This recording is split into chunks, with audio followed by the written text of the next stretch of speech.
course we are. And we got all kinds of... It's like, it's like the Saturday Night Live skit. I did that like with Ross Robertson. Ross is like, don't do anything that makes me look dumb. I'm like, hey, we have Ross Robertson on the Ice Team podcast. Ross is just like, we had to bleep out the Ross multiple times. The sweaty balls. Oh, yeah. I like the sweaty balls.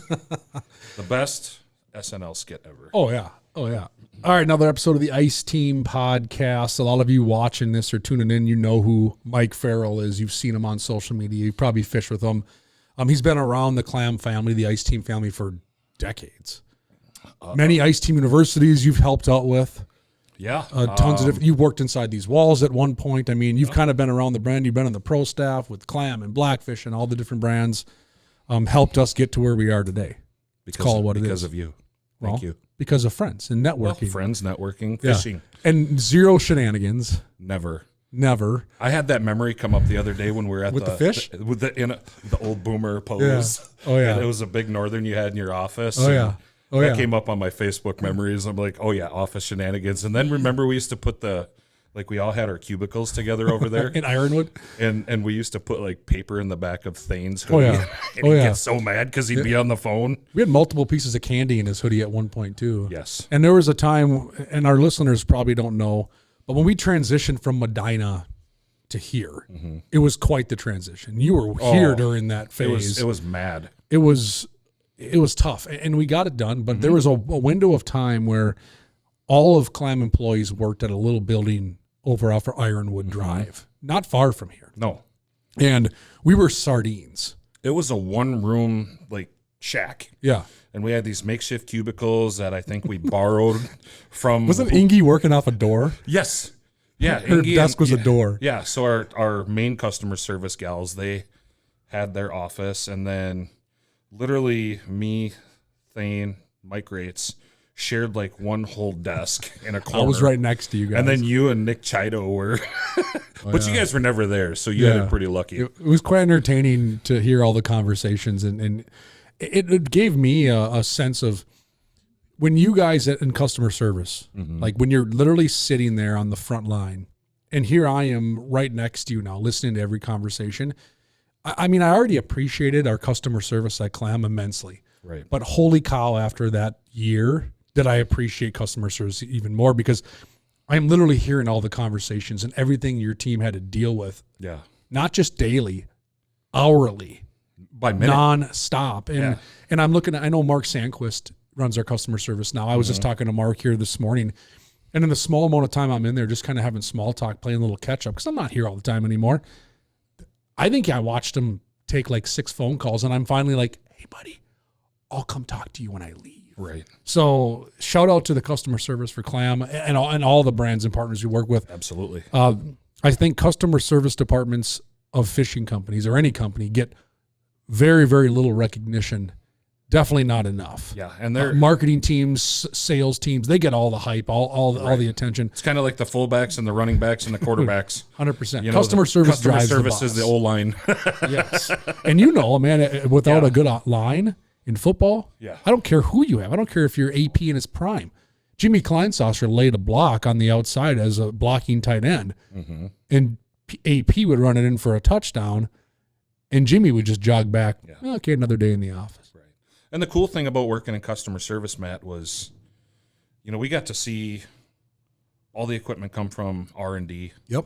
We got to see the product showcase, with when you guys would have the line item reviews with all the sales, the buyers from all over the country come in, and it was super cool to see all that stuff. So it gave us a really good education on, when those products finally hit the shelves and hit the markets, and people came to us and they're like, hey, this part or this thing, how do I put this together?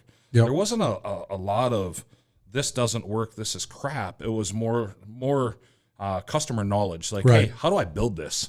Or is this piece the right piece, or what's the best application for some of these things that we're using? I mean, we get people calling us, asking us, how do I use a Tika minnow? Yeah. Or what pound line should I put on this new Spooler Elite reel that I have? Yeah. And you get them talking, or, hey, my line is spinning. I wrapped it on here, but even though I'm reeling, the line is sitting still. So you teach them to put some backing on there. It becomes a lot of like fish tips, and pro tips versus customer service. Now, don't get me wrong. Every company, every brand has some issues and some challenges, they've got to deal with. No one's perfect. And that, I always thought it was great to have, like when we were at the Ironwood building, we had the company of you and Nick. And of course, at that time, Steve Gertzen was the president.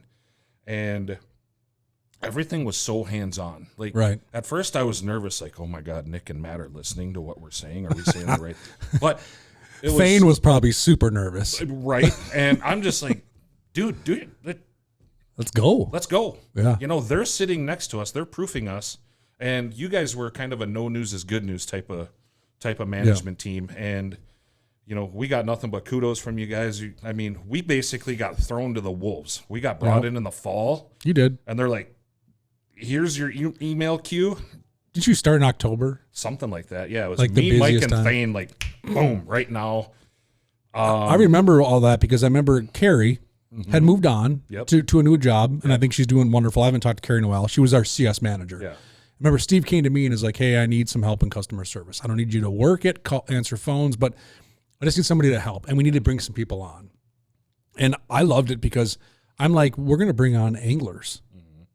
In fact, we're going to bring on some guys on our pro staff that understand, because you just alluded to the fact that half your phone calls, they weren't about what screw do I need because I need it for my, it was, I'm going to go chase a crappie. Right. Which of your rods and lures should I be getting? Noodle rods, now rods. You could throw somebody into that equation that understands systems, but if they don't know anything about fishing, the last thing I want to do is have somebody call a fishing company and go, hey, I'm looking for a lure to catch crappies, and that person go, I don't fish. Right. And we don't do that here. And I've taken a lot of pride in that over the years, as we have so many people that touch the consumer that if they're not here, they're doing it. Right. So between you and Rates and Thane, like if you weren't behind your desk answering a phone call, you're on the ice. Right. You guys were fishing. You were guiding. You were doing things. We were using the product. You were fishing tournaments. I mean, you guys weren't just novices. You were hardcore. Right. So that if somebody would call and get Rates, first of all, I always laugh because when this was a couple years after you left, people would go, hey, this is Mike Rates. Yeah. You're the Mike Rates? Yeah. How can I help you? Oh, dude, like what? Next thing you know, it's, because the people were just shocked to hear that Mike Ferrell, Mike Rates, Thane Jensen are working customer service at Clam Outdoors, like the guys they look at on social media and idolize. So I think that was a big thing. So when I was asked to bring on a team of people, I'm like, well, we're going to bring on people that really understand fishing. Yeah. Because we can teach you pretty quick what part number this person needs because the mouse chewed a hole in their fabric. That's not hard to do. What we can't teach somebody that doesn't do it is what's a polymer knot. Fishing logic. Correct. So that was always cool. And I've always taken pride all the years at Clam because so many of our staff here do it, love it, get it, understand it. So it's been pretty awesome. But let's take a big step back, Mike, because you and I will talk forever. Mike and I have been friends for a long time. Get together on occasion with the wives and have a good time. And the again, kiddos. No shenanigans. The kiddos. Gotta love the kids. But I think we should take a big step back and let people know. I don't know if were you ever little? I've known you a long time, and you're always a guy I don't want to mess with because I think you put me in a pretzel. I mean, was Mike Ferrell ever little Mike? And let's go back to little Mike. And how'd you get involved in fishing in the outdoors? And it's such a big part of your life. When did it all start? I was blessed with, and to the little point, I don't know. My mom is pretty little. She's like 5'4". Oh, really? Maybe a $110. Yeah, you're right. And my dad was a little pipsqueak too. He was 5'9", maybe 120, 130. Again, little pipsqueak. So the question was, how big was the mailman? Milkman, mailman, Schwansman. One of those guys at the back in the day. But it's like my brother who's 6'4". You look at my dad's baby pictures and mine. I mean, my dad had, he couldn't lose a battle. Yeah. But fishing for me, Matt, started. I was blessed. I had some good role models in my life as a kid. My dad was a huge outdoorsman. He loved to hunt and fish. He watched the fishing shows every Saturday morning. My grandfather loved to fish, not much of a hunter. But Grandpa was the Zebco 202, red and white bobber, split shot, Eagle Perfect. Claw Snell, and, frugal as they get, very, very bare bones fisherman. Folgers coffee can with a bucket of worms and off to Lake Nokomis or, Cedar Lake, any of the Minneapolis chain of lakes is what we typically fished. And then a couple of my uncles, my uncle on my dad's side, my dad's brother, lived on Lake Minnetonka for 35 years, and lived on Halstead's Bay. And my youngest brother and I had a tradition where we'd go out on opener. We'd get the Lake Minnetonka spoiled treatment. Halstead's Bay. And honey hole. Yes, I love it. Keep that one quiet still. Drew, edit that out, please. Yes, please. And then my other uncle on my mom's side was a big angler and loved to hunt as well. So I had all these guys that would take me fishing, and they all had kind of different niches in what they fished for. Dad loved to fish for everything. He was a game fisherman, so he liked bass and pike. My dad's brother, my uncle, I remember his garage. He had the whole back wall was full of, like, back then when Fenwick rods were really, really cool. He had all Fenwick rods and all the same Fluger reels, and they all had the same bobber. And you looked at it and went, wow. You paved the way for all of us. Yeah. We all do that in our garages now. Yes, and I have that. And but my grandpa was probably my mainstay. I spent a lot of time with my grandpa. We were best buds. And we would go fishing every day we could in the summertime. And whether it was, like I said, the Minneapolis chain of lakes, or even where I grew up, we had a little, I'll call it a kid's pond, but it was Powderhorn Park. Yeah. Hood rich. Yeah. I mean, ghetto. That's where I grew up, Powderhorn Park. That is where I grew up. Yeah. We went down there, again, Zebco 202s, slip, not even a slip bobber. It was a red and white bobber. Set it up 3-4 feet.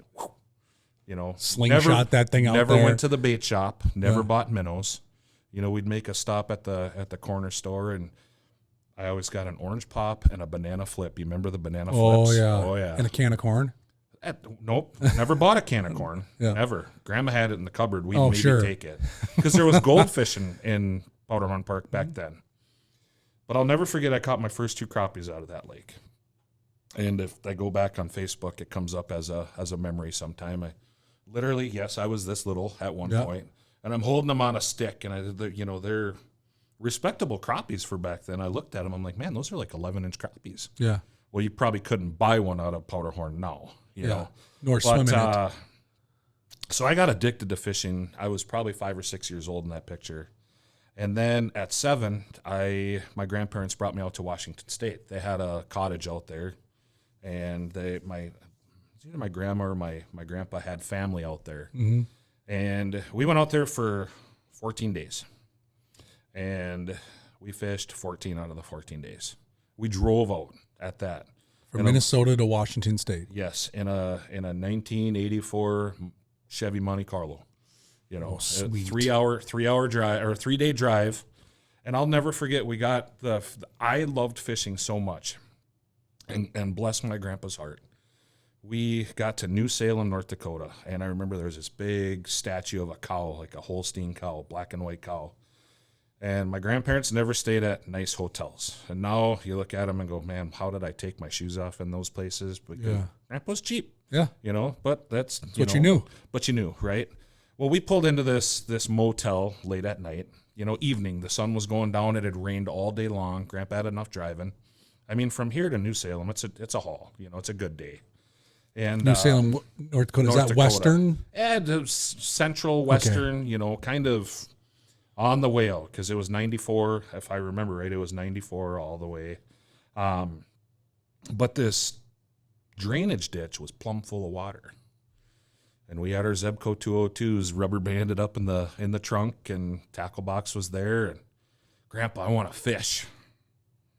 I see water. We're checking into the hotel or the motel, and Grandma goes and checks us in, brings the bags in, and I want to fish.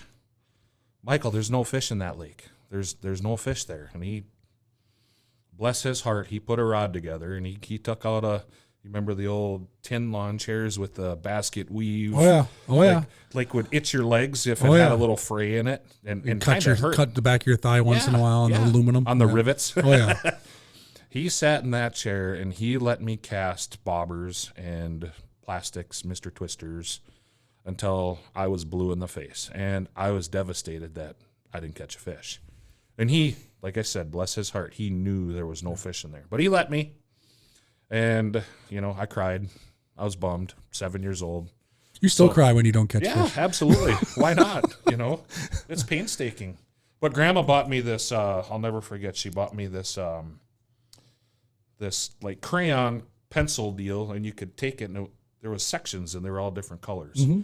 Well, they had a fishing coloring book in the motel office, and she bought that for me, and I sat and colored. But boy, we got out to Washington. Some of those sloughs, though, Mike, they load up with fish. Now they do. In the Dakotas. Now I they do. hear. Yeah. I think there's actually a thing where anglers go ditch fishing, Mm-hmm. right?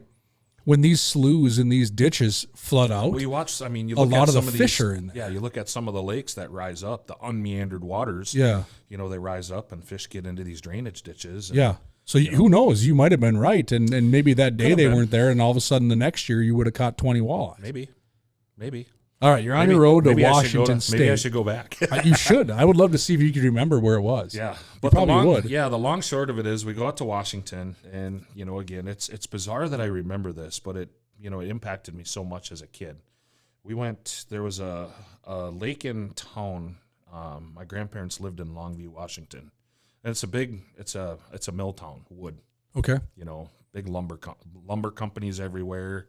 Train tracks, pulp, like if you ever go up to like Cloquet, you smell that paper mill. Mm-hmm. So big paper mill town. But there was a man-made lake in town called Sacagawea, and it had trout in it. Well, Grandpa splurged, and we went to the store and got trout stuff, and we caught trout, and that was pretty cool. Rainbows, brookies. Yep. It was a stocked pond, if you will, but it was a good size lake, and then we went and fished the Cowlitz River. I caught my first sturgeon. Just a little guy. But, we're talking, to date myself, that was 1986. So technology for the equipment, I mean, again, the Zebco 202. And probably red Cajun line from 1969 on it. Red Cajun line. So, then we went out to, we fished the Columbia River, and we caught more fish there. And just to see the different dynamics of fishing and simple fishing, and Allie and I travel all over the country, and we always try to go fishing wherever we go. We'll hire a guide for a day or just to get the experience. But the crazy part is, you go on like Florida, and we fish with Jeremy Keel a lot when we go down there in Clearwater, and you get excited, you jump in the boat, and you're like, all right, well, I've done this before, and you get a knocker rig, which is a weight, a swivel, a leader, and a hook. Yeah. And you're like, dude, back to basics. Yeah. So it's ironic looking back at, how I was brought up. Simple, red and white bobber, split shot. Do you wish we can go back to those days? I talk about that with my dad once in a while, where it's like, we're so entrenched in this world of fishing now. You mentioned technology, the tools. I mean, I've been in your boat. Yeah. You have everything you need to do. I mean, you know what I'm saying? And you look back, and we have such high expectations for ourselves. We do. That if we don't go out there and pound them, we're frustrated. And I remember the days when I was fishing when I was a kid with my dad. We didn't have expectation. So anything we caught, and if we had a good day of fishing, it was like memorable. Like, now you just expect a good day of fishing. Right. And this isn't meant to be egotistical. No. It's just we do it so much that you go out there and expect to catch fish. And if you don't, you're like, what is going on? You network with your buddies. Like, what do you... I kind of wish some days you'd go back to the Zebco 202 red and white bobber. We would fish little sloop waterworks. Yeah. Peltier, Senator. We'd fish the bridges there and fish for bullhead as a kid. And hammer. And if we caught a crappie or a walleye, it was like, dude, stringer now. And have you gone back that direction at all since then? No, I've, it's definitely on the bucket list. I've, to kind of jump ahead a little bit, one of our board members, Kevin Hardeloo, he lives in lives in San Diego, but he's from up in that area, up in that Pacific Northwest area. And it's definitely on my list to plan a trip out there with him, just because he knows the area, and I wouldn't remember anything. You know, I remember some things, but I wouldn't be able to navigate around and go, hey, that's that. And we went fishing here. And, you know, I remember, you know, when we were out there, Mount St. Helens erupted not too many years prior to that. So that was still kind of a fresh geographical catastrophe. And to see Spirit Lake, which was, you know, plumb full of fish, to have nothing in it. And to see some of these cabins, I mean, they had some of the cabins that were, you know, on state property, if you will, you know, like they were leases back then. Like A-frame cabins had like 4 feet of ash in them, and they had trenched out pathways so you could walk through them and see. But I mean, the impact out there, and like I said, for me to remember that stuff, it imprinted in me pretty heavily. But I would love to go back out there and see that. And, you know, the one thing with my grandpa I always got a kick out of, because I'd watch all these, you know, I'd watch the Babe Winklemans and the Al Linders on Saturday morning with my dad.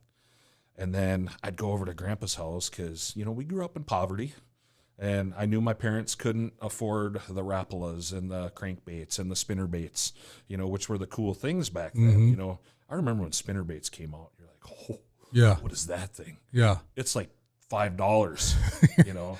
So I'd run maybe over a birthday gift. I'd run over to Grandpa's. Grandpa, can we go to the bait shop? No, we don't need none of that crap, you know. And here's your Snell hook. Yep, the old Eagle Claw in the plastic rectangle wrappers. You know, they were wrapped up a couple of times. And if you wanted it longer or shorter, you just cut it and tied a new loop and off. And goober it up with as many worms and night crawlers as he could. But those were the good old days. And that, you know, Matt, that always resonated with me. And then, you know, as I got older, high school, I was more of an athlete.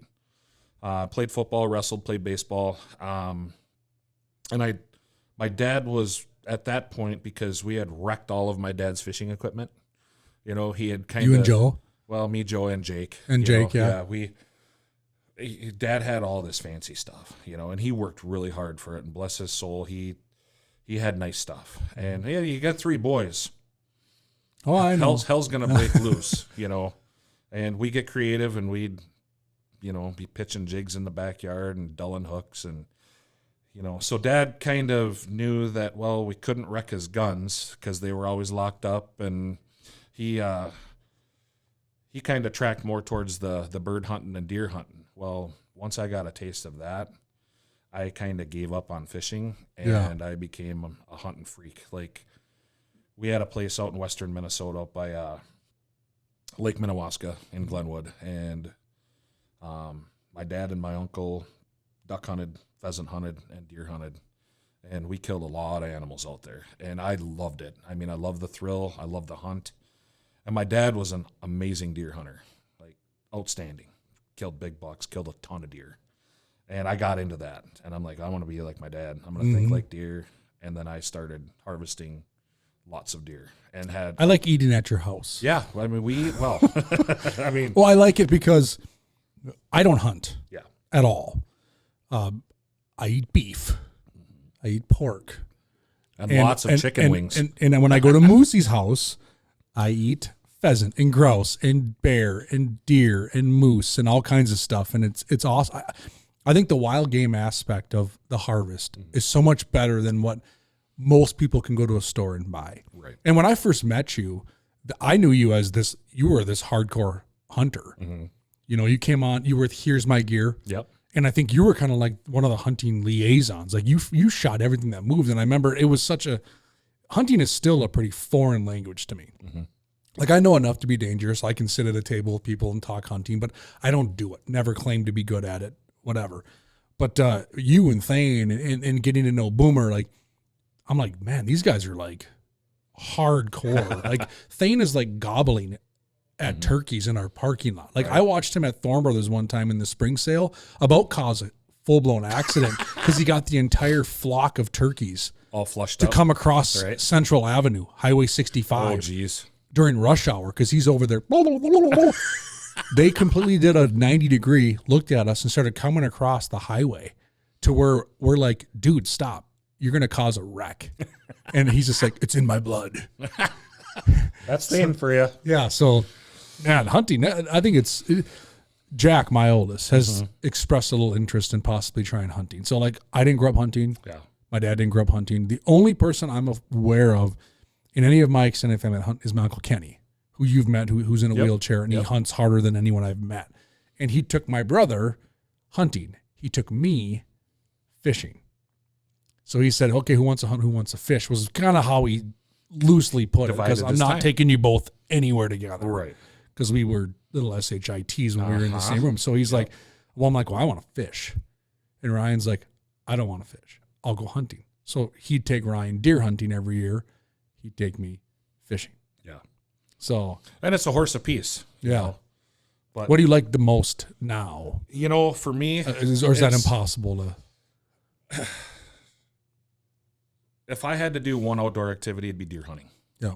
I love to sit. As corny as it sounds, I love to be one with nature. Yeah. You know, I feel, even for my big rear end, to climb 20 feet up in a tree still. But, you know, to be quiet enough to where you have chickadees and songbirds landing on your deer stand or on a branch like right next to you. That's cool. And then to have deer walk right under you and not know you're there. You ever tackled one? No. I figured you would have at one point. You know, if it wasn't 20 feet up, I've literally shot them at the bottom of my tree. But if Jared Allen could do it, I think you could do it. You know, that'd be pretty barbaric, but it'd be pretty cool. But if I had one thing to do, it'd be deer hunting. I absolutely love it. To be truthful, I fish until fall, you know, to get me to fall. And then I ice fish to get me to spring to get back in the boat. And then I'm in the boat till fall. And the other thing that I've really come to enjoy now that I have a good working pup is pheasant hunting. Yeah. I love watching Timber work. She's great. I've trained her myself, which is very rewarding. Yep. She's by no means perfect, but she does the job. Yep. And to have that bond and to see that work, you know, a lot of people take that for granted. You know, to have a good working dog that loves to go work and understands what they're doing, you know, she's a treat to work under. But Timber's a sweetheart. Yellow lab, yes, right? Yep, yes. I've met her a bunch of times. Who's the howling dog again? That's Dixie. I love Dixie. She's my foster fail. So we adopted Dixie. Oh my God. Dixie talks to the wall. Yeah. So Allie was fostering her. Yeah. I'll give a quick story on that. Allie was fostering pups while I was working here at Clam. Yep. And because it was such a far drive to Apple Valley every day, well, I was living next door to Thane with Boomer. Mm-hmm. Well, spring came, transitioned. I took a different job, you know, moved on from Clam. Mm-hmm. And Allie she was going through these pups every couple of weeks, you know, and finding them homes. And I'm coming home from work one day, and Allie's like, honey, I got a new dog. And she's a coonhound. She's a purebred coonhound. But she doesn't like big bearded men. And I'm like, what would you do this to this dog for? You know, that's not cool. She goes, just come home, you know, take your shower, change, and then just, you know, come sit in the chair like you normally would after work. Abused, do you think? Yes. As to what? Yeah, okay. she has quite a bit of history. Okay. And she was supposed to be a pick of a litter. You know, the tree walkers are known for bear dogs, and or if you ever watch like Mountain Men, you know, they chase cats up the mountains and whatnot. And Dixie's got a nose on her. The girl, she can sniff. Mm-hmm. But I get home, take my shower, and this dog's just kind of, well, you've seen the routine, just bellowing. Oh yeah. And so I shower and I change and I, you know, come sit on the couch, and Dixie literally jumped in my lap. Mm-hmm. And I'm looking at Alice as I thought she doesn't like big bearded guys. And she got attached to us. Now, this dog wrecked everything in our house, from carpet to the couch to the final straw for Allie was she had an accident in our bed. Yep. Now, we had her. She was supposed to get adopted after 30 days. That failed. And then it was 60 days. And then 90 days came. And then we had her for about, I think, 6 months. And I'd called the gal and I says, what do I owe you to keep her? Yeah. She's attached to us. I don't want to put her through that nonsense again. it's hard on a dog. Yeah. They don't know. And I mean, who knows what they're thinking, but it's anxiety. Right. So we kept her. And I remember calling Allie that day and sending her a text and saying, we have 3 dogs now. And she's like, yeah, I know. I'm like, no, we like legit have 3 dogs. We own 3 dogs. Yeah. And that dog, I'd never seen loyalty until I met Dixie. Like, she was so loyal to me and loves me. And, she's my girl. Mm-hmm. And, she's a pain in my rear end. I just love how she'll look at the wall. Yeah. And just bark at the wall. Yep. She's loving life. She's 14 now, we think. We've had her for 10 years, and they thought when we got her that she was 3 or 4 years old. Sure. Because they were unsure. Well, if that's the case, she's 14. She's super healthy. She's blind as a bat. Yep. But she's able. She gets around great, and the dog is staying alive just to spite me. Because most purebreds don't last. Yeah. That, if you get 10 to 12 out of them, you're doing really good. Yeah. But yeah, she's a treat. She's a lot of If fun. anyone listening ever gets a chance to meet Dixie, you have to do it. Along with Hurley and Timber, because you come to our house and it's the foyer welcoming committee. Oh, it is. I mean, you can't walk in the door without getting bombarded by barks and hugs and Yep.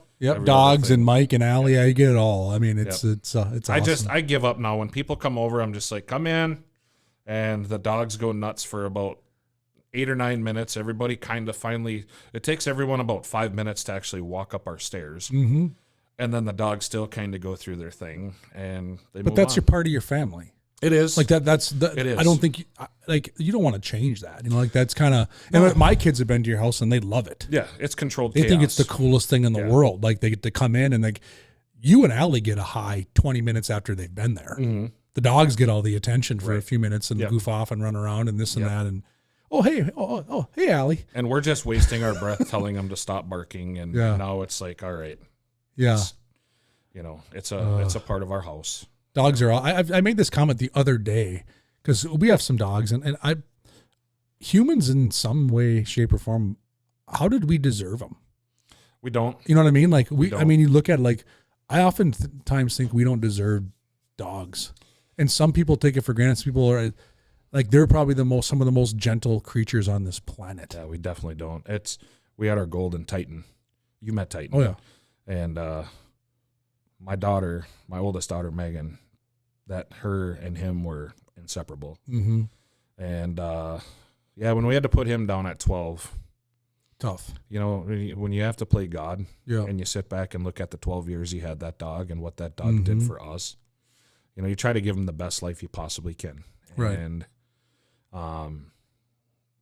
playing God and, letting them cross the pearly gates is like, I didn't like that. Yep. They don't tell you about the fine print when you pick up a new puppy at 8 weeks old. Yep. But now Titan's talking to Dixie. Yeah.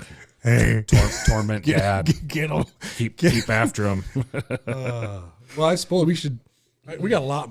Dude, I'm telling you, everyone listening, it's not going to be, but this could be a 5-hour podcast. I want to jump into some other stuff. You're doing so many things now. I'm so proud of you, Mike. You're doing so many great things with our vets. You started Memories Made Outdoors. You're taking veterans fishing. You're running crappie tournaments. You're running guide trips. You're doing so many different things that your head's got to be spinning. I know Allie's heavily involved now. You have a bunch of other people that are helping you out. Maybe take a step back on Memories Made Outdoors, kind of how it came to fruition, your vision with it, and then let's jump into that a little bit. So it started, darn near when I started here. Yeah. You've been doing it for a while. 2012-ish, somewhere in there. I was on a trip with some folks, and I wasn't expected to guide or anything like that. I was just out fishing, and I'd gotten asked to take a vet fishing. And I'm like, yeah, sure. And we went out, and we caught walleyes, had a good time, and I poked the bear all in the wrong ways. Asked the wrong questions, pretty abrasive to that veteran. Mm-hmm. And the long short of it is he just kind of said, hey, can we just fish? And I regretted. It got pretty salty in my boat and pretty somber. You know, and a lot of lessons learned. And we were coming back that day, and we stopped in the harbor, and he asked me to stop, and he goes, "Thank you for today. I had a great time." And I says, "Oh, thank you for your service." And he said, just shut up for a minute. And that's verbatim. Shut up for a minute. And we're talking a Vietnam Marine, combat veteran. Yeah. And he said, "I need to tell you something, and I'm going to tell you a couple of things here so you can better understand how things are going to go for you here in the future. You're a great fisherman." And he goes, "I had a great time today. I caught fish, and I watched cattle on the hillside. That was really cool. I listened to the waves hit the side of the boat. I didn't think about paying my mortgage. I didn't think about my wife, my kids. I didn't think about mowing the grass. I didn't think about my job." Yeah. I'm like, "Whoa, that's pretty deep, And he goes, "I just had fun. I enjoyed myself." And he said, "One other thing. If you're going to thank us, you better frickin' mean it." Mm-hmm. And that resonated. And I think you remember that Monday I came into the office and said, "Matt, I'm buying a boat." Mm-hmm. And you and I went over to Rapid Marine, and Allie met us up there, and we bought a boat that day. Yep.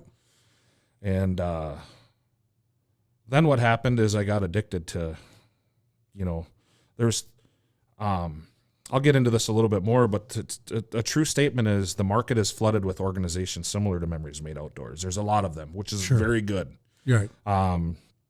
There's good, bad, and indifferent about a lot of them. And that was a lot of motivation for me to be where I'm at now. But to back the bus up, I got, I would get invited on these destination trips, and I would go fishing, take a vet out and take a first responder out. And selfishly, I loved hearing the stories. Mm-hmm.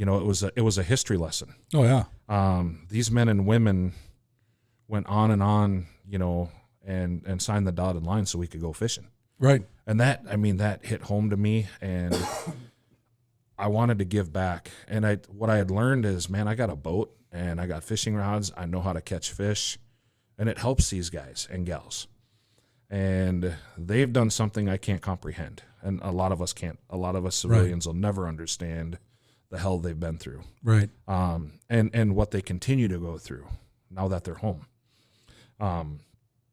Well, I got so in tune to that Allie was like, "Mike, we got to figure something out. Our financial status is, not looking hot. We got this boat now, and you're running away on the weekends doing all these trips. You need to find a supplemental income to pay for that boat and all your."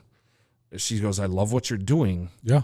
But we need to figure out how we can justify doing it, because it costs money."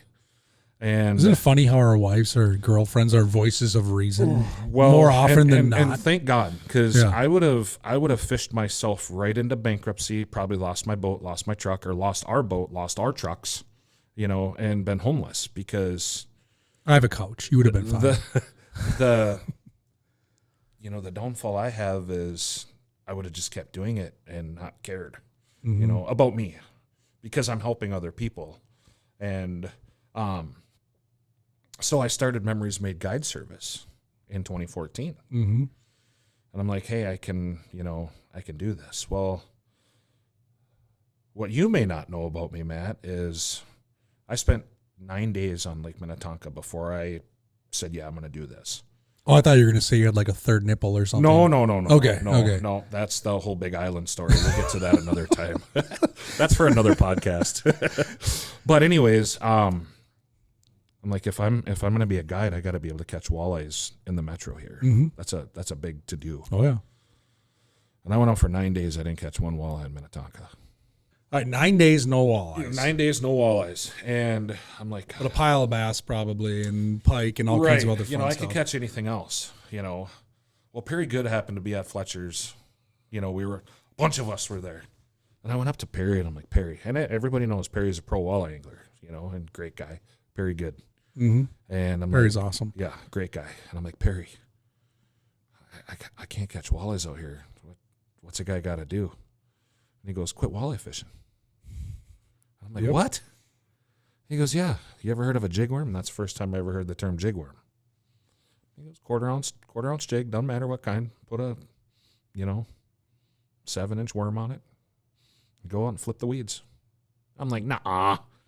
I took off from there. I went into Halstead's Bay and thunk. First walleye I ever caught on Lake Minnetonka was 27.5 inches. Yep. A lot of people's first on that lake is a big one. It's a giant. Yeah. Typically. So I'm like, all right, well, I can get this figured out. And the first few times I went on Minnetonka, I just had this notion to pick people up under the bridges at the boat launches. Grab your buckets. Come on, let's go. Because when I was little, back to my grandpa and my dad, I never got to see what it was like on the other side of the lake. Right. We never had boats. And now I'm blessed. I got this beautiful Crestliner at the time. I'm like, I'm doing this. I'm blessed. I had the means to pay for it. So I started taking these folks out. And again, Allie's like, you got to start making money. Mm-hmm.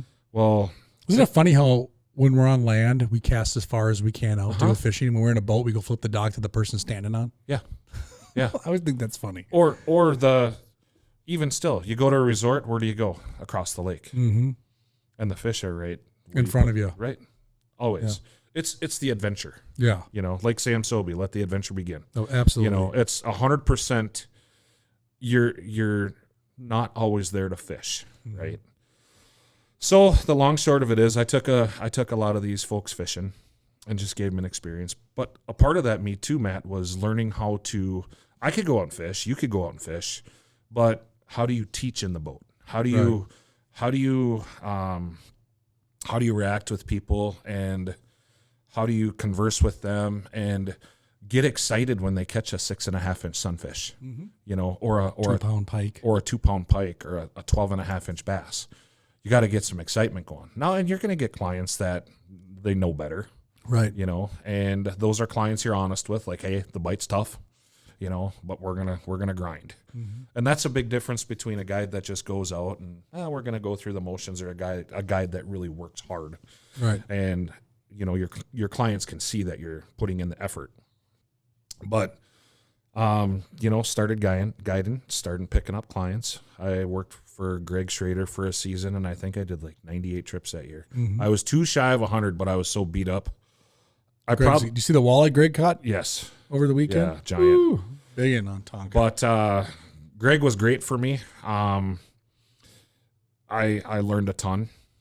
From him. I mean, he's been guiding on Tonka for 30 years, 35 years. It's been a long time. I mean, long time. Legendary status. Yes. Him and Larry Hansen and that whole regime. So I was blessed that, Greg picked me up and, taught me a ton.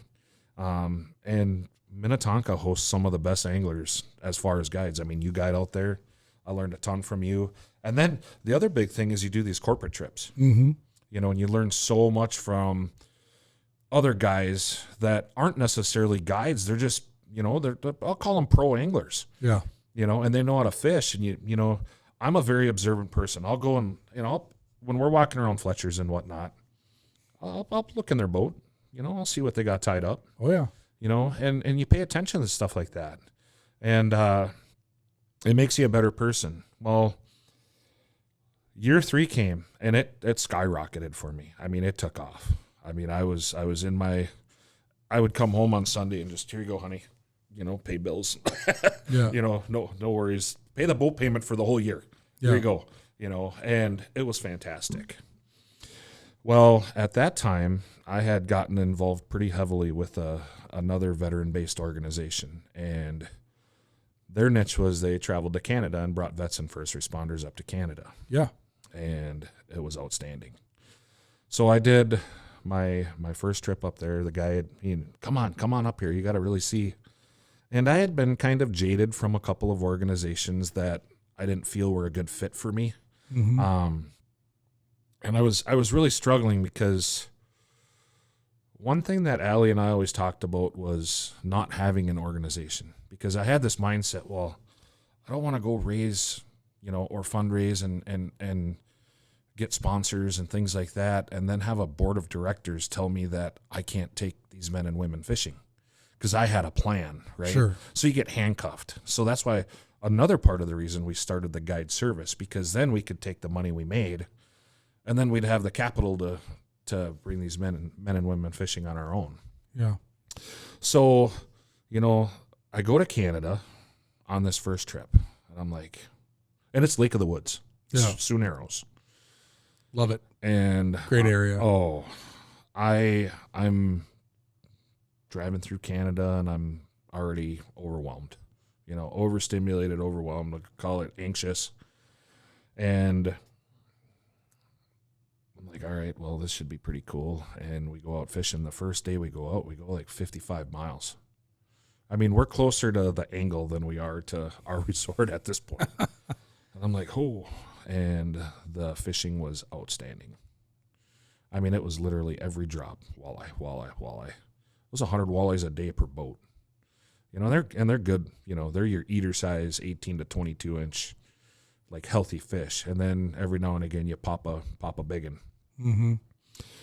And I was so taken back. It was so breathtaking. I think I experienced more of an impact than the vets and the first responders we had. And I talked to the guy that ran the organization. He was like, "So what do you think?" I'm like, I could see myself helping you out, And he goes, and in the same conversation, this was on a Saturday. We were leaving Sunday morning. I had a guide trip on Minnetonka on Monday. He goes, "What do you guide for? That just sounds stupid." And I'm like, it's decent money, and it's how you pay your bills. It pays the bills, And I said, it's, at that time we were getting $350 a guide trip for a half day trip. It's nice pocket change. Mm-hmm. It covers the boat payment, covers the truck payment.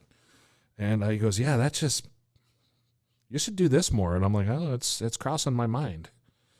So I get home Sunday, again, extremely overwhelmed and just processing what just happened to me, and get the boat packed up and throw all the city gear back in for Lake Minnetonka. And head to Maxwell on Monday morning, get there at 5:30, and I'm like, just thinking to myself, what the heck am I doing? This is dumb.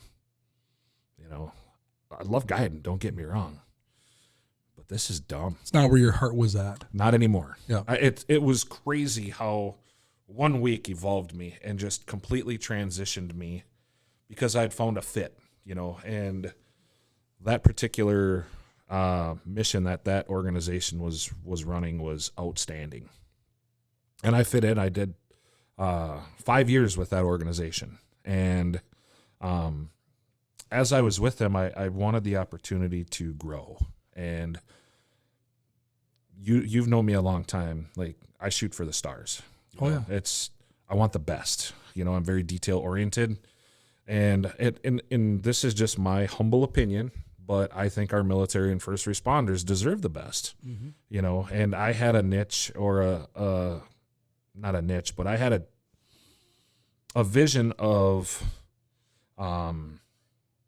providing like red carpet, incredible, just outstanding trips for these men and women, 5-star, great food, great fishing. Our volunteer guides have late model boats with the greatest electronics, kind of St. Croix rod, Shimano, branded, good quality equipment, and just the overall experience. Mm-hmm.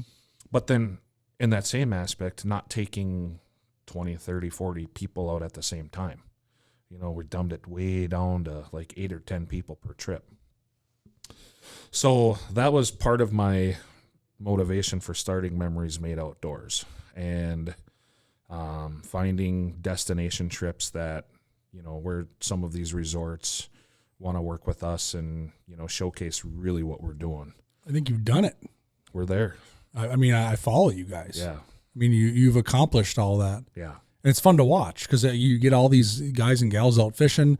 Everything Mike's telling you, I mean, you got to follow Memories Made Outdoors on social media, because everything he's telling you, a lot of anglers out there, a lot of visionaries out there come up with these pipe dreams. I'll call it what it is. I've done it. We've all done it. We've got different ideas and things. But everything you said came to fruition. It did. Like, you're taking people fishing on these 5-star fishing trips, the red carpet, as you put it. And And I know some of these people that are helping you, and I see some of the people that have experienced these situations, and they come away with it with 5-star quality impression. So you're doing a good job. Thank you. Yeah, it's and what I need you to know and the listeners to know is we're not trying to be better than any other organization. We're trying to be the best we can be. Yes. I wanted to find a niche that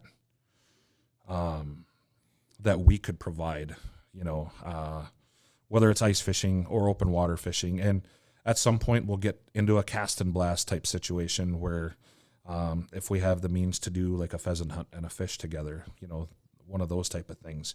But for me, it was my expectations and what I wanted these men and women to walk away from. And we don't have the agendas, like the health, wellness, and mental health and physicalities and things like that. That all happens organically on our trips. I'm blessed to say that we've had people on our trips that are still with us because of coming on our trips. Yeah. And that's not something that, that's not just a willy-nilly statement. Like, that's serious. Big time. And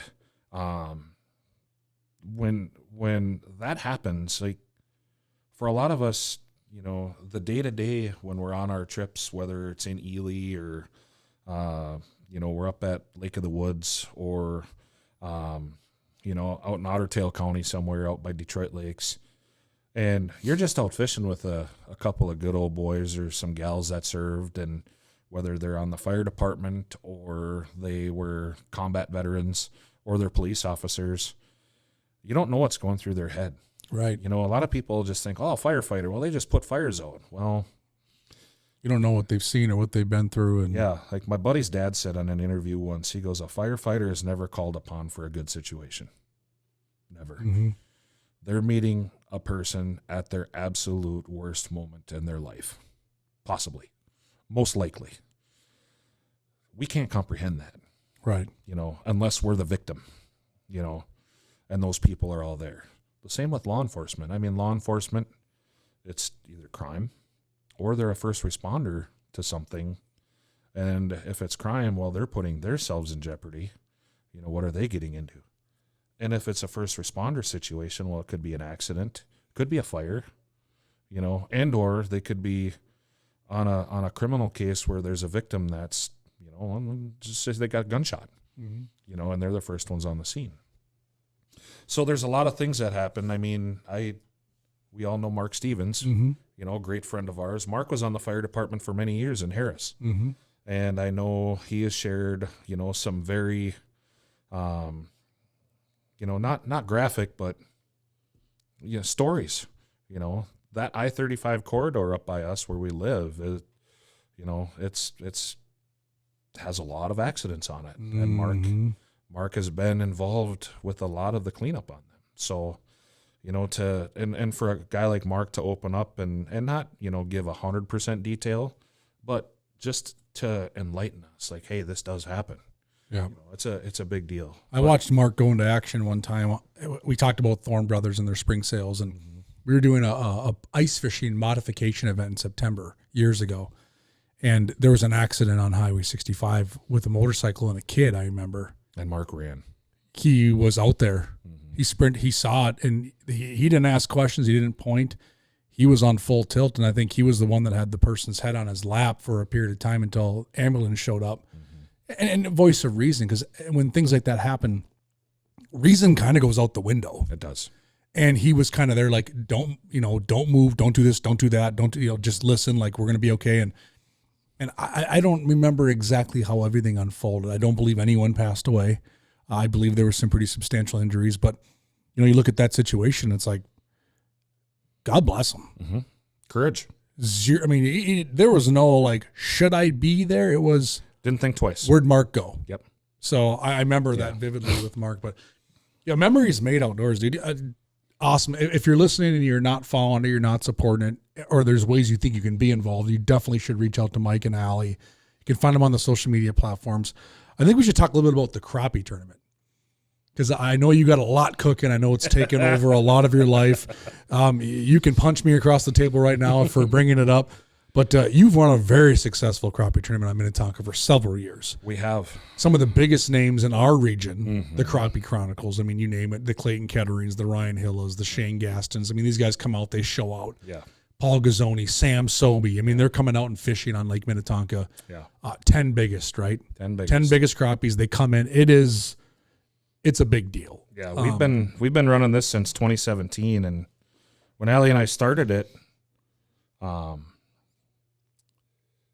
there was a kind of a small time, just a good old boys club doing it years prior, and they were just kind of going to give it up, and so out of common courtesy or professional courtesy, I said, hey, would you mind if I got an idea, and I could probably, make this kind of a cool thing. Yeah.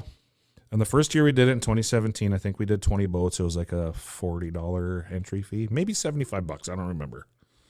And it was cool. We had it sold out. I'm kind of like, oh, this really happened. It was a cool deal. Well, next year we had ice, so we didn't do it that year. And then in 2019, we did it again, and we upped it to 40 boats. And I think we charged a $100 entry fee. Well, then COVID came, so we didn't do it that year. So we had the reputation of the every other year crappie tournament. Yeah. So then in 2020, we did I think it was the third and a half. We did like a 3.5. I remember that. Yeah. Just for like a marketing stunt, But we've had it every year since then. And it's now grown.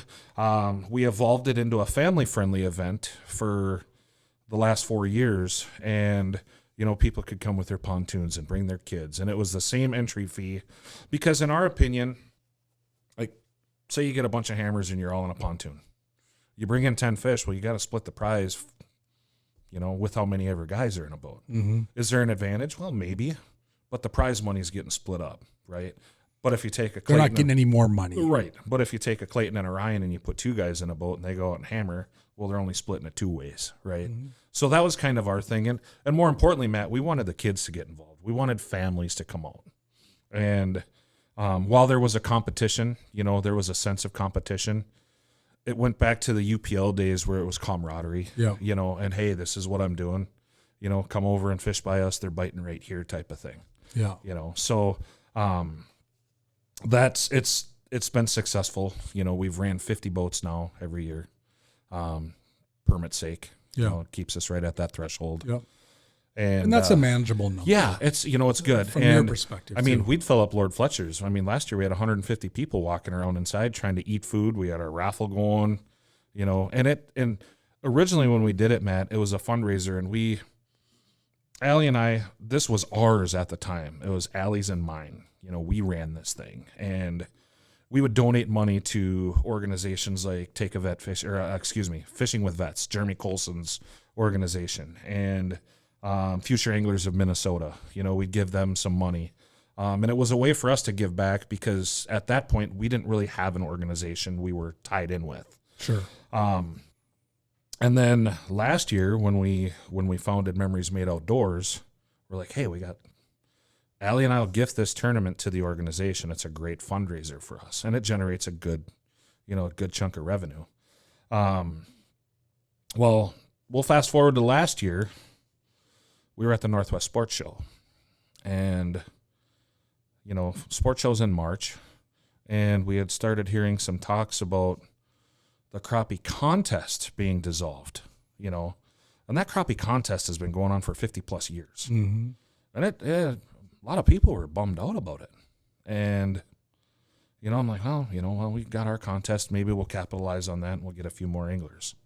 Well, we were walking by the Rapala booth, Allie and I were, and we were soliciting donations for our crappie tournament because that's a good place to do it. It's getting close to time, and, we'd go and visit the folks over at Marine General, and then we'd go over to, we'd hit all the retailers up and at least get our information out. And all of the retailers around town here are phenomenal with us. They treat us very well.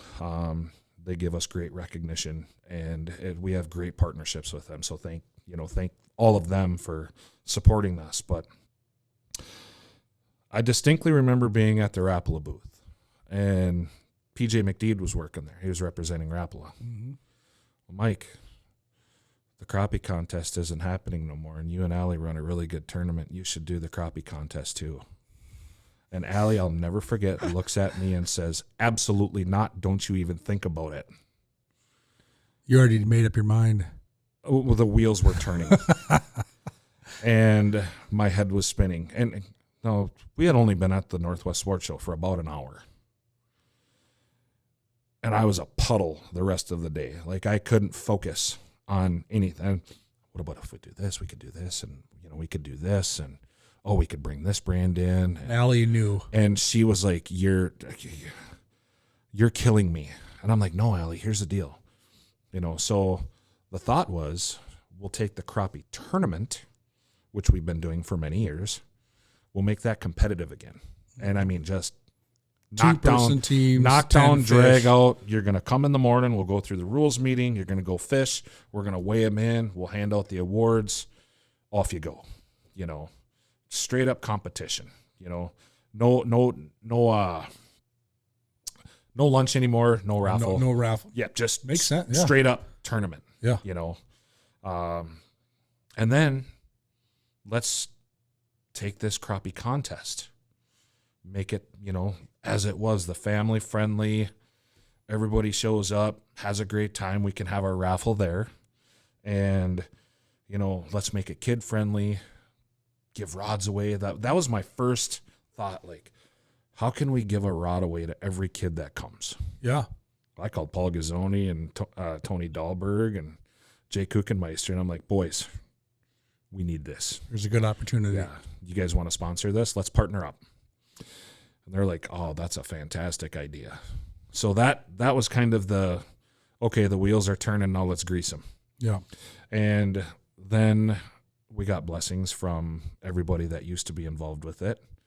And we got the permits, and I'm like, okay, now it's for real. And now we're getting sponsorships. And so where are you at right now so our listeners know? Maybe let them know that both are happening. Yeah. Dates. Yes. So the crappie tournament, the competitive one, that is taking place April 26th. It's always the last Saturday in April. Mm-hmm. And now that's competitive. So that's a $325 entry fee. Two people per boat. Takeoffs at 8 a.m. Come back in at 2. We'll weigh them out. Cash prizes. I think if we get our 50 boats, I want to say it $7,000 for first place. Yeah, for a crappie tournament on Lake Minnetonka. Pretty sweet. I'm officially saying that's probably the largest paying out crappie tournament in Minnesota. Probably crappie only. Crappie only. Yeah. Then the crappie contest, the Lake Minnetonka Crappie Contest, crappiecontest.com. That one is May 3rd, the first Saturday. That's efficient. Yeah. Crappiecontest.com. Well done. Yeah. You like that? Nicely done. I nailed that for $1. So our website's going to probably be live for that this week sometime, and we're gonna open up registration on that once we get some more marketing and media done on that side.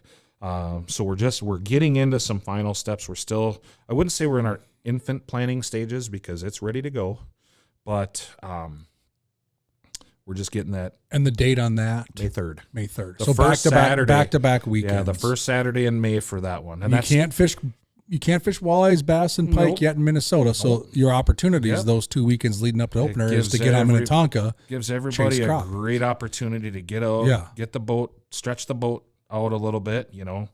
We're still seeking our presenting sponsor for the crappie contest. And I'm, for all our listeners out there that are listening, the presenting sponsor would either fund or contribute the 14-foot boat with a 9.9 and a trailer. Yeah. So if any of our sponsors or any of our guests out there listening know of someone that wants to be involved, that would love to help, they basically at that point they would be the presenting sponsor. So it would be the Lake Minnetonka Crappie Contest presented by X person, or X company. And there's several different ways we can work out that sponsorship. Just contact myself or Allie on our website, and we can work that out. Okay. But it's it's here. Yeah. Now, one thing about the crappie tournament, to go back to that, our registration opens up this Saturday. Okay. So I don't know if this will air by So then. today is the 25th of February. So this Saturday would be the 1st of March. 1st of March. So depending on when Drew can turn this out. So March 1st, if you're listening. Yep. Again, not knowing when this is going to air, March 1st registration opens for the crappie tournament. That's correct. Get your 325, get your partner, get ready, 10 biggest crappies. And I'm telling you right now, I've been at Minnetonka a lot this winter. It'll sell out this year again. It's the fish on Minnetonka are not, everyone wants to say, oh, it's getting hit hard. I had one of the better winters I've had on Minnetonka this year for all species, for quantity, for size. Minnetonka is not getting fished out. Minnetonka is not getting beaten down. And here's the thing. In Mike's tournament, you can fish the whole lake. The whole lake. So you have a waters. Crazy amount of real estate, and there are trophy crappies in every single bay. Yeah. So this is a great opportunity to try something out. Put your money where your mouth is, respectfully. Have some fun. Even if you don't cash a big check, you're going to go out there and rub elbows with the best of the best. I mean, if I know anything about this tournament, you're going to see Griff. You're going to probably see Waldo. You're going to probably see Clayton Kettering. You're going to have an opportunity to rub elbows with some really good anglers. And I can tell you what, the cool thing about this, and this is something we always talk about in the UPL, is when the tournament's over, you get to sit and hang out with some of these guys, talk fishing, talk smart, what worked, what didn't work. I mean, these aren't tight-lipped guys that are going to be like, go pound sand. They're going to tell you how they caught these fish. So you're also going to look at it as an opportunity to learn, to gain some expertise, knowledge. Absolutely. And then the following weekend, if you want to get mom, dad, grandpa, your kids, the whole 9 yards out there, just have a good time and probably go home with something cool. Absolutely. You can jump on that as well. Yeah, we're going to have door prizes for the crappie contest. I mean, it's going to be outstanding. Yeah. We're going to have stuff for the kids there. And the one cool thing we're doing, Matt, this year with the crappie contest is we've invited several other organizations similar to ours and also community organizations. Come out, showcase your product. Yeah. Tell us about your organization. Sell your merch, sell your apparel, solicit donations. Yep. Because what we're doing is not a competition. There needs to be more organizations.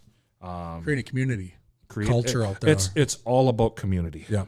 And this isn't all about Memories Made Outdoors putting on the crappie contest. It's about community. Yeah. We want to get the kids involved. I talked to Scott Mockington yesterday, seeing if they want to bring, the Minaqua program out or something of that nature for the DNR to educate kids and have seminars. Yeah. Future anglers, they're bringing out Tom Wynn, for a seminar. Yeah. I've heard John Hoyer might be part of those seminars. So those are big things that are going to be happening at this. And these are all kid-related seminars. Yeah. So future anglers, I got to, give a shameless plug to those boys. They do a phenomenal job. They have, and they've been there with us. And another organization that we've done a lot of work with is called Roger Up. Okay. They're very similar to what we're doing. They have more of a health directive and agenda for, getting men and women back on track that have served. Yeah. So they're more of a in your face, hey, we need to get you better. But Zach and his team have done a great job with us, and we're gonna probably do a lot of collaborations here in the future as well. It's just finding those good partnerships that work well, that we can both thrive off of, and we can grow from each other. And this crappie contest is a great tool for that. Yeah. So here's what you do. Pretty simple. Go to memoriesmadeoutdoors.org. Follow them on social media pages. All the information is going to be thrown at you there, and that's where you can go to get it. Pretty simple stuff. 2 great opportunities. April 26th and May 3rd. Hop on there, check it out. And like we said, follow them. Follow Mike and Allie. Follow what they're doing. Follow what they got going on. There's a lot of things cooking and a lot of fun things happening. Well, dude, we've talked for an hour and 10 minutes. That's a time.